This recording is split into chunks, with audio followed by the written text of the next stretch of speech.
अस्सलाम वालेकुम नाज़रीन, तामिर इरशाद के इस मल्टीमीडिया में आपका खैर मकदम है। मैं हूं आपका मेज़बान इजाज़दार और मेरे साथ है मेरे कैमरा पर्सन फिरदौस कादरी। जैसा कि हम जानते हैं, गुज़श्ता 2 सालों से जम्मू कश्मीर में कोविड का कहर जारी है। इस कोविड कहर से जहां ज़िंदगी का हर शोबा मुतासर हो गया, वही यहाँ की जो तालीमी निज़ाम है, यहाँ इस सेक्टर पर भी काफ़ी मनफी असरात मुरतब हो गए और बच्चे गुज़श्ता 2 सालों से मुसलसल घरों में ही मासूर हैं।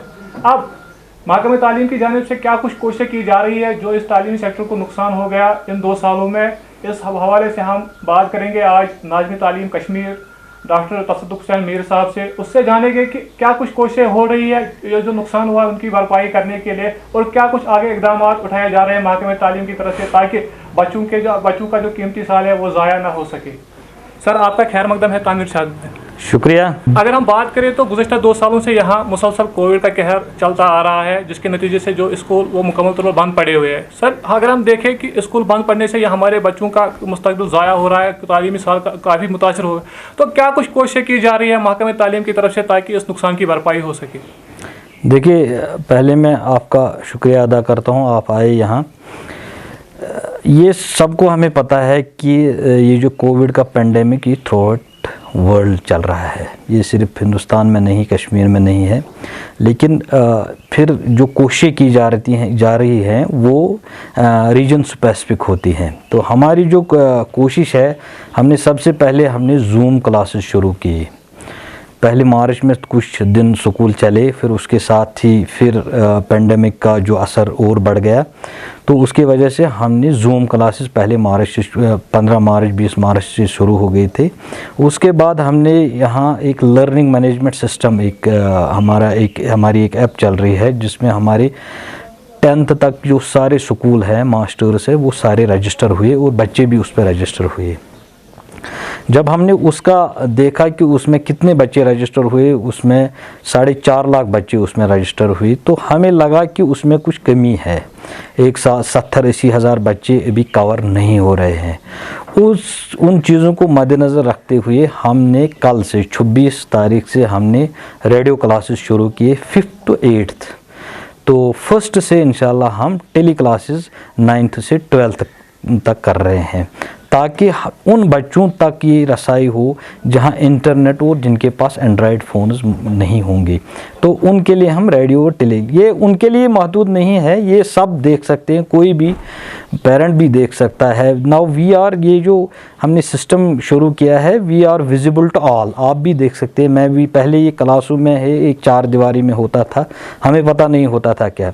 तो we are making it transparent. तो हम कोशिश कर रहे हैं कि सब ये देखें, खासकर स्टूडेंट्स इसका फ़ायदा उठाए, और ताकि हमारे जो तालीमी निज़ाम है वो दरहम बरहम नहीं हो जाए। इसके साथ साथ मैं आपको ये भी कहता चला जाऊँगा कि ऑफ़लाइन और इन पर्सन क्लासेस का फुल्ली कोई अल्टरनेटिव नहीं है। हमारी ये कोशिशें हैं, हम चाहते हैं कि ये कोशिशें कामयाब हो जाएंगी, and we are on it. जब तक कोविड के SOPs हमें फॉलो करने हैं, तब तक ये क्लासेस चलते रहेंगी। जब तक पेंडेमिक है, तब तक ये ऑनलाइन क्लासेस चलते रहेंगी, टेली क्लासेस और रेडियो क्लासेस भी चलते रहेंगे, ताकि हमारे बच्चों का जो सिलेबस हो और स्टडी वो ज़ाया ना हो जाए। सर, आपने रेडियो क्लासेस की बात कही, तो रेडियो क्लास में अगर हम देखें कि आधा ही घंटा एक क्लास के लिए वक्त दिया गया है, सर क्या आपको लग रहा है कि इस आधे घंटे में बच्चे मुकम्मल तौर पर पढ़ पाएंगे, या उससे उसको बढ़ाने की कोशिश की जा रही है आगे?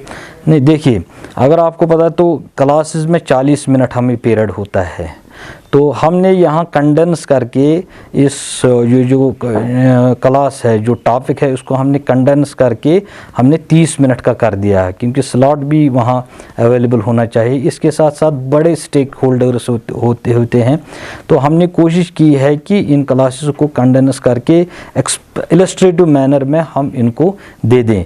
और हम यहाँ जो दूरदर्शन है और ज्ञान TV, उसमें हम 6 क्लासेस हम देने जा रहे हैं। इंशाल्लाह मुझे नहीं लगता है कि कोई कमी होगी, लेकिन मैंने पहले ही आपको कहा कि ये there is no alternative for in person and offline classes. ये हम एक अल्टरनेटिव देख रहे हैं ताकि बच्चों का मुस्तकबिल ज़ाया ना हो। सर, अगर हम देखें कि बच्चे मुसलसल घरों में बैठे हुए हैं, तो वो काफ़ी जहनी तनाव के शिकार भी हो रहे हैं। सर, महकमे तालीम की तरफ से क्या कुछ कोशिशें हो रही है कि जो बच्चों में जहनी तनाव उसको कम किया जाए? क्या आइंदा सेमिनार्स का इनेकाद हो रहा है या कुछ ऐसे काउंसलिंग प्रोग्राम हो रहे हैं बिल्कुल हो रहे हैं। अगर आपके माध्यम से मैं ये कहना चाहता हूँ, हमारे जो जोनल रिसोर्स पर्सनस हैं, हर ज़िले में हमने 10-10 रखे हैं मेंटल हेल्थ और ये जो बच्चों का तनाव देखने के लिए। हमारे पास वो नंबरात हमने पहले ही मुश्तहर किए हुए हैं। मैंने खुद उन हजरात से खुद बात की है और हम ये जो मेंटल हेल्थ अवेयरनेस, इस पे हम सेमिनार कर रहे हैं। पहले डॉक्टर अरशद साहब जो हमारे माहिर नफ्सियात हैं यहाँ, उनके वो कांस्टेंट टच में हमारे साथ है। अगर कोई कहीं से कोई दिक्कत आती है तो बच्चे उनको डायरेक्ट फ़ोन भी कर सकते हैं या हमारे जो रिसोर्स पर्सन हैं उनके साथ बात करके, तो हमारी भी यहाँ एक सेल बनी हुई है, चाइल्ड मेंटल हेल्थ सेल है। उसको यहाँ एक बाज़ाब्ता एक ऑफिसर, लेडी ऑफिसर उसको देख रही है। तो we are on that issue also. तो मुझे नहीं लगता उतना है, लेकिन ये हम सब का फ़र्ज़ है, अवामी तौर पर पेरेंट्स का फ़र्ज़ है, आपका फ़र्ज़ है कि हम बच्चों को एंगेज कर पाए और उनको कोई जहनी तनाव का शिकार ना होने दें। सर, अभी कोविड की सूरत मुसलसल बनी हुई है और अभी पता ही नहीं है कि कितने टाइम ये कोविड चलेगा और कितने टाइम यहाँ स्कूल बंद रहेंगे।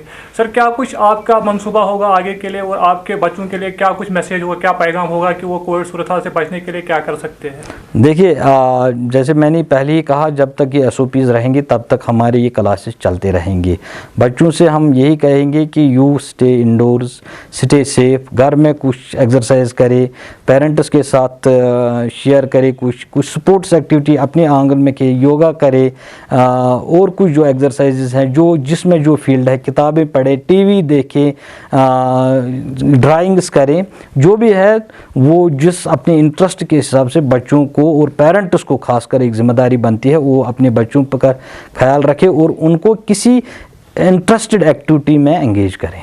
हमसे बात करने के लिए सर आपका शुक्रिया। बहुत बहुत शुक्रिया।